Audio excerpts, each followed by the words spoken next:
It's all about choice. It's all about whether the glass is half full or half empty. And that's not about the glass. That's in the way that we see it. That is in our head, not in the glass. I wish I could make this blink. It's all in your head. I wish I could go around with a sign blinking in front of me 24 hours a day. It's all in your head. It has nothing to do with outer circumstances, no matter what they look like, no matter how many other people believe that it has to do with outer circumstances. It's all in our head, and guess what? We are in charge of what goes on in our head. We are in charge of our thoughts, of our responses to experiences. We are in charge of what we make something mean. It only means what you're making it mean. Doesn't really mean anything in and of itself. It's a neutral. It only means what you're making it mean, and that's what's going on inside of your head. Well, Barbara, you don't know how insulted I was. That's in your head. It doesn't matter what happened on the outside. You took that experience and you got insulted. You got your panties all in an upwad about it. You decided to have an emotional reaction about it. You talked yourself into, actually, if you want to know what really you're doing, you're running a drug lab in your body. You're like a meth kingpin. And every time you create a drama experience in your head, you trigger off this amazingly complex neurochemical response in which you actually secrete drugs into your body. You get high from it. That's why when people say you're a drama addict, it's true. You're literally addicted to the experience of the drama, not because of all of the turmoil, but because of the drugs that you're getting in your body. Your body stimulates a fight or flight response. The limbic brain goes crazy. Out comes adrenaline, which gets you all hyper and has you breathing heavy. Oh my gosh, do you know what they just said to me? Oh, I have every right to be upset. Oh my God, this is terrible. That's all a response of the drug lab that you have cooking in you. It's all going on in your head. I mean, let's be honest here. We're a bunch of druggies. And that's why it is so hard to let everything just be okay and to be happy at times.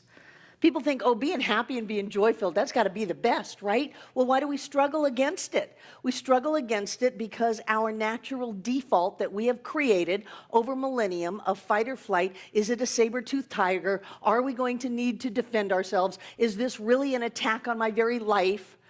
We've developed that to where we are dependent on it for a sense of security, and so we create drama. But it's not real. That's the thing. It's all in your head. You could just as easily have had a different response. There are people in this room this morning that have had very different responses to things that are going on. Some people have had a wonderful experience, and some people have had some trials. As you leave the room, if we were to take a survey and people were honest, different people would have different experiences. Well, mine was too hot. Mine was too cold. My seat was too soft. My seat was too hard. Do you know somebody sat in my seat? Right? The music is too loud. The music is too quiet. Well, that person came and sat with somebody else, and that must mean that they don't like me anymore. It's all in our head.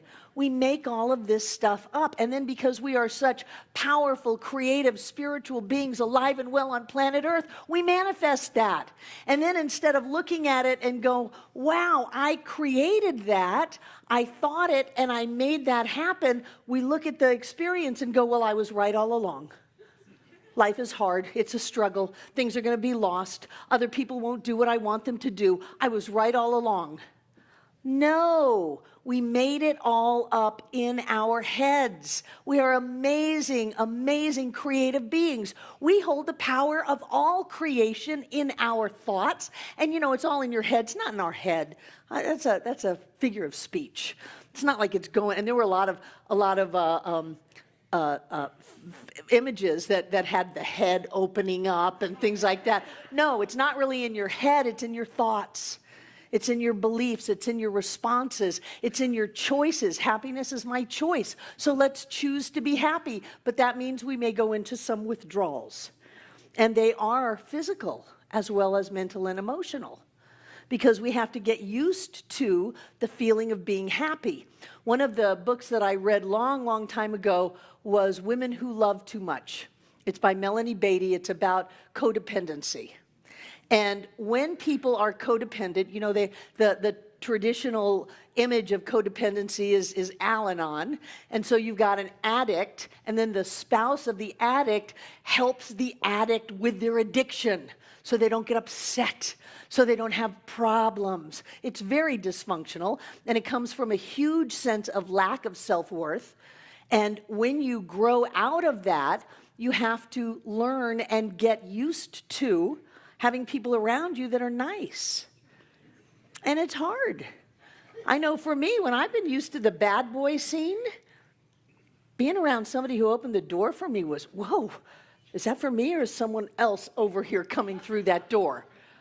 I had to get used to things being quiet and calm and like having enough money and having things work out for me. I had to get used to that. But I guarantee you, at least from my point of view, it was easier to get used to that than it was to continue living the life of drama and trauma that I had so effectively created up until then.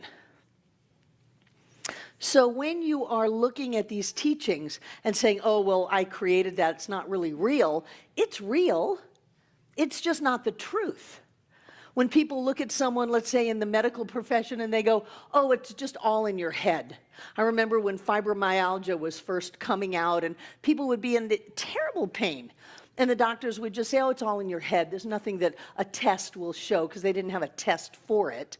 And so they would say, it's just all in your head. And it was discounting it as if the experience wasn't real. The experience is real, and it's all in our head. If it's all in our head, then we can change it by what we're thinking about, by what we're focusing about, by what we're believing, by the choices that we are making in life. We can change that because we are the masters of our fate. We are the captains of our ship. We get to create the life of our dreams, but we have to be the causal point for that life, meaning that life comes from the inside out. Most people live from the outside in. Deepak Chopra called that being outer referenced. I will think about myself what you think about me. So if you like me, I'm feeling good about myself. But if you don't like me, or if you don't like my talk, or if you don't like the way I look, or if you don't like my clothes, or if you don't like what I did, then I feel terrible. That's crazy. That's being outer referenced. There are a lot of people in the world that don't like me. I was really lucky. I grew up with a lot of people not liking me, so I got over it really fast. People in my family didn't like me. People in my school didn't like me. People in my church really didn't like me. So I got over that needing everybody's approval. And I can look inside of myself and say, well, I feel good about who I am. I would do it all over again. And so I'm feeling fine with that. But when we are making up stories about what life is about, then we are orchestrating a movie called our experiences. And it is everywhere from our physical state to our financial prosperity, to our relationships, to whether or not the sun is shining. Do you know there are some people who have shut down their experience of life so much that they do not see the colors as brightly as they could? That's why when people go through therapy, they'll have a breakthrough and they'll say, the colors are bright. Yeah, you were so shut down that you couldn't see the sunlight or the blue skies. And then we think that that's normal, but it's not. We are amazing spiritual beings alive and well on planet Earth. We are meant to live the life of our dreams. I will say that over and over and over and over again. We are meant to live the life of our dreams, and we can if we figure out what's going on inside of us. How are we making this mean? What are we making this mean? Are we making it as a personal attack? Another question is, when have I felt like this before? I love to ask that in counseling. When have you felt like this before? Oh, I felt like it all my life. Well, maybe it's not this person, place, or thing. Maybe it's what's going on inside of us. Maybe it's what we have going on in our head. I love the things that you can measure, the things that you can see for sure about these ideas. And one is that when you have a physical, measurable, photographable, diagnosable event going on in your body, and something changes just like that, it can often be traced to something inside of the person. And so back in World War II, when they ran out of morphine for the wounded soldiers, they started giving them saline shots or sugar pills. They're called placebos. And what would happen is the pain would go away just like that, as if they had had a shot of morphine. There are many, many stories about how the placebo will change someone's physical experience. Blood pressure will go down, cholesterol will go down, tumors disappear overnight. Bernie Siegel in Love, Medicine, and Miracles told a story about a man who had grapefruit-sized tumors all through him, and the medical profession had given up, and this was before there were a lot of controls that are here today. One doctor said, let me just do an experiment on the guy, tell him that there's a new medicine, just came in, right under the wire, he's in, come in, get your shot. Overnight, all of the tumors disappear. My own sister had a tumor disappear from the night before when they took the x-ray until the next morning when they opened her up, it was gone. Just like that. What is going on in our head? If we believe that it's gone, and she, by the way, did a release process with her Science of Mind minister that night. If we believe that it's gone, it wasn't me. If we believe that it's gone, the body will change just like that. What about multiple personality disorders? Do you ever hear about those? You ever know anybody like that? They're kind of flippy. That was a joke. They flip back and forth. One personality cannot see without glasses. Another personality has to have a shot of insulin handy because when they come out, they're diabetic, measurable, and if they don't get that shot of insulin, then the body would die. The other personality comes back and it needs neither insulin nor glasses, but speaks another language. Isn't that amazing? What is it that we're telling ourselves? It's all going on inside of our head. So I would recommend that we start to listen to what we're saying. It won't give you a headache. If it does, take a couple of aspirin and keep listening. What are you saying to yourself about that person, that experience, that event? Sometimes I remember, not so much anymore, but in the past, I would have arguments in my head with people who had been dead for years. I would. What am I making this mean? Well, at that point, I was trying to generate a little hit neurobiologically by generating the emotion in me. And so when we are focused on the inside, when we know that life is going from the inside out, then we can start deciding what we want to go on at that point of cause. What thoughts do we want to think? What words do we want to speak? How do we want to see the world? I did a talk a little while ago. It was great. It's called Are You an Optimist? If you weren't here, I recommend you going online and listening to it or seeing it. Because optimists are healthier than pessimists. Did you know that? Optimists have more money than pessimists. Optimists have better relationships than pessimists. Because the difference between an optimist and a pessimist is not how they see a problem, it's how they respond to the problem. A pessimist sees a problem and goes right down the tubes into the abyss. Oh, this is awful.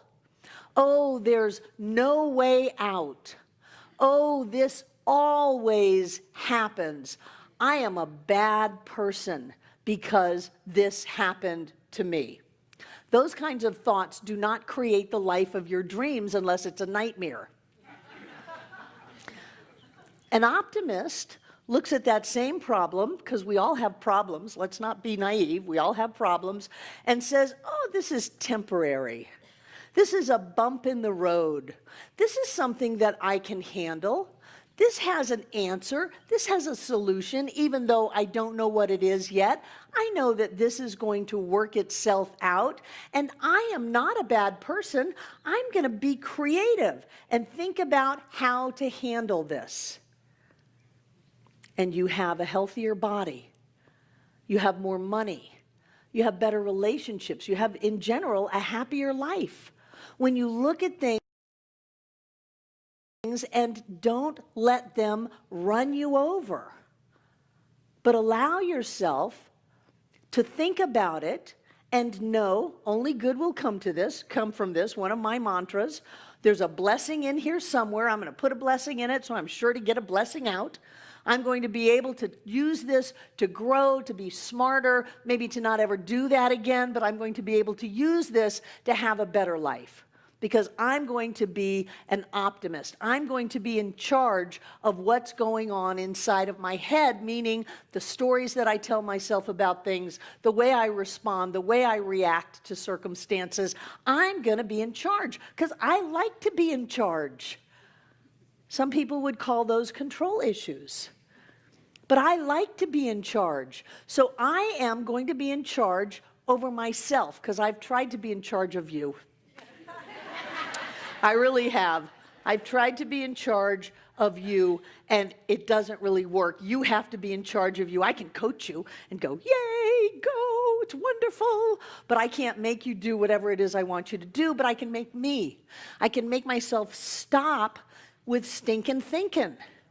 I can make myself think a new thought. This is the new thought movement. I can make myself think a new thought about an old problem and create a new experience out of it.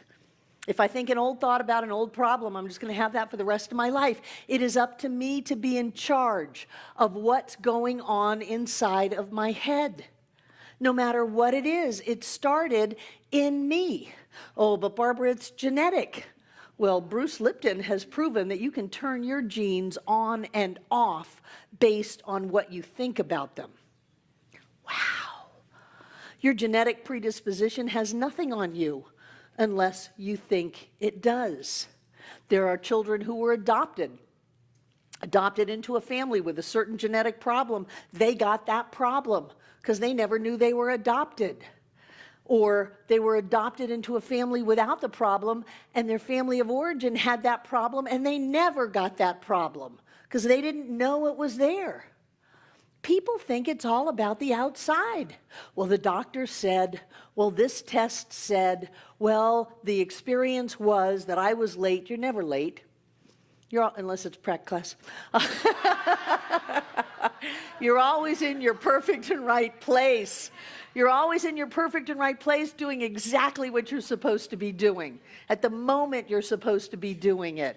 You're always divinely guided and directed to have, be, do anything that is for your highest and best. So stop calling yourself names. I'm this, I'm that. No, you're not. You are God in form. You are the creative power of the entire universe as you. Everything in your life is a reflection of what you first thought, consciously or subconsciously. I'll give you that. Maybe you heard someone say it and it just took hold inside of you. That's why I won't listen to commercials about it being flu season. Maybe someone in your childhood said, we are this way, we are that way, and it took root. But you do not have to let that grow as who you are and what your life is. You can change that, but you have to change it inside of yourself. You have to change it by being mindful of who you are and what you think and what you say and what you believe and what is this, what am I making this mean? It's such a powerful question. What am I making this mean? And if it's anything less than God is all that there is, I am a manifestation of spirit. Everything in my life is a blessing. I am creative and powerful beyond my wildest dreams. All is well. If it's anything less than that, then it is on you to change that. No one else can do it. No one can make you think anything. And no one can stop you from thinking anything. Again, I can encourage you. I can cheer you on. This center can be a great place of support. But in the end, it's you. It's all about you because it's all in your head. And so it is. Thank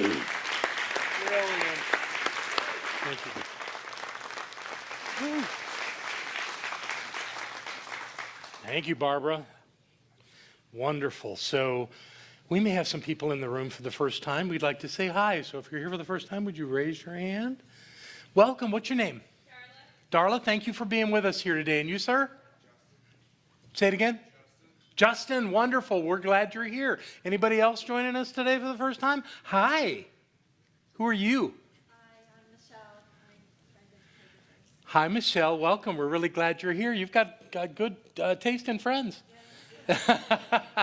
Wonderful. Well, thank you all for being here today and for being a part of this wonderful experience.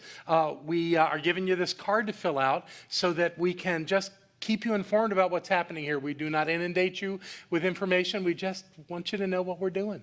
So thank you for sharing your information. We have a gift for you at our Welcome Center, and our ambassadors will help you with that. And we're delighted that you're here with us today. Thank you so much for being here today. Yay.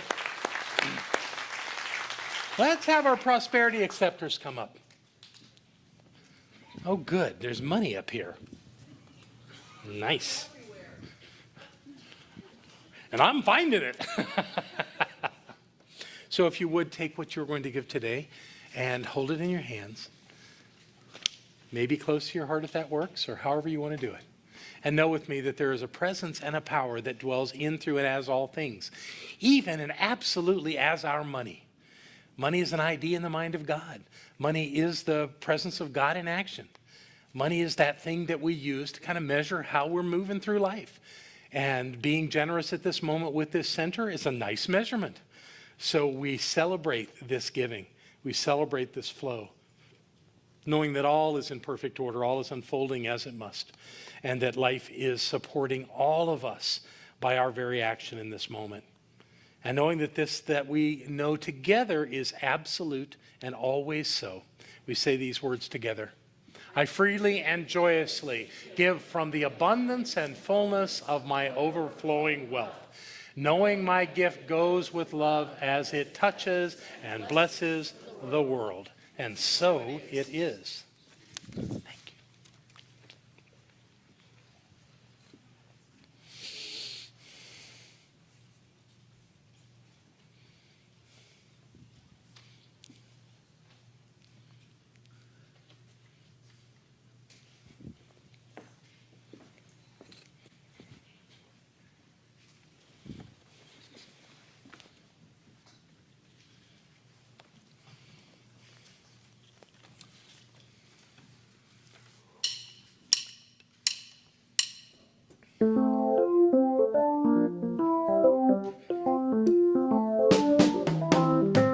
In the empire of the senses, you're the queen of all you survey. All the borders and the mountains, everything that comes your way, I say. There is a deeper wave than this, rising in the world. There is a deeper wave than this, listen to me, girl. Every ripple on the ocean, every leaf on every tree, every sand dune in the desert, every power we never see.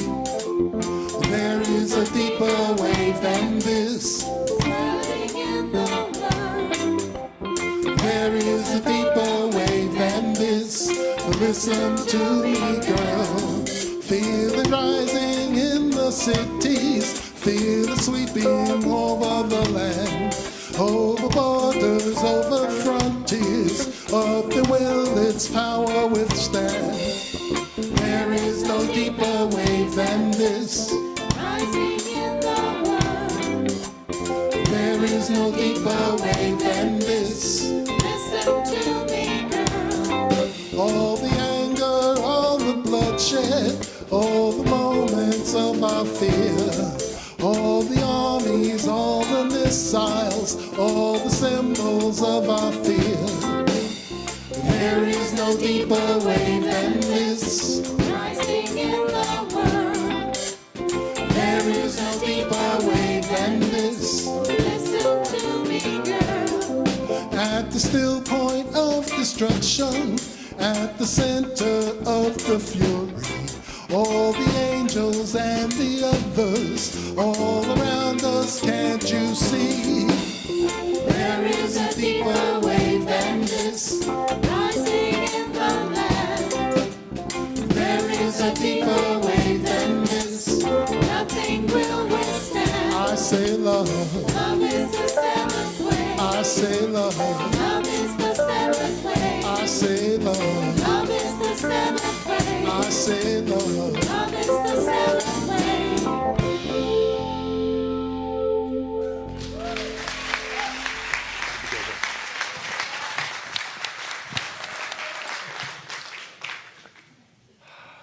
Thank you. So on behalf of a very grateful spiritual community, I accept these gifts. And I know that they mean different things to different people because everybody flows through their heads. Yet it's all a gift, it's all love. And I know that this community is blessed by it.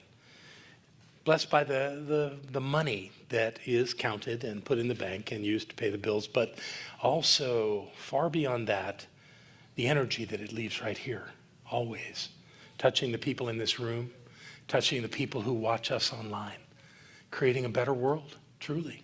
So thank you for being a part of that. Thank you for receiving and thank you for giving.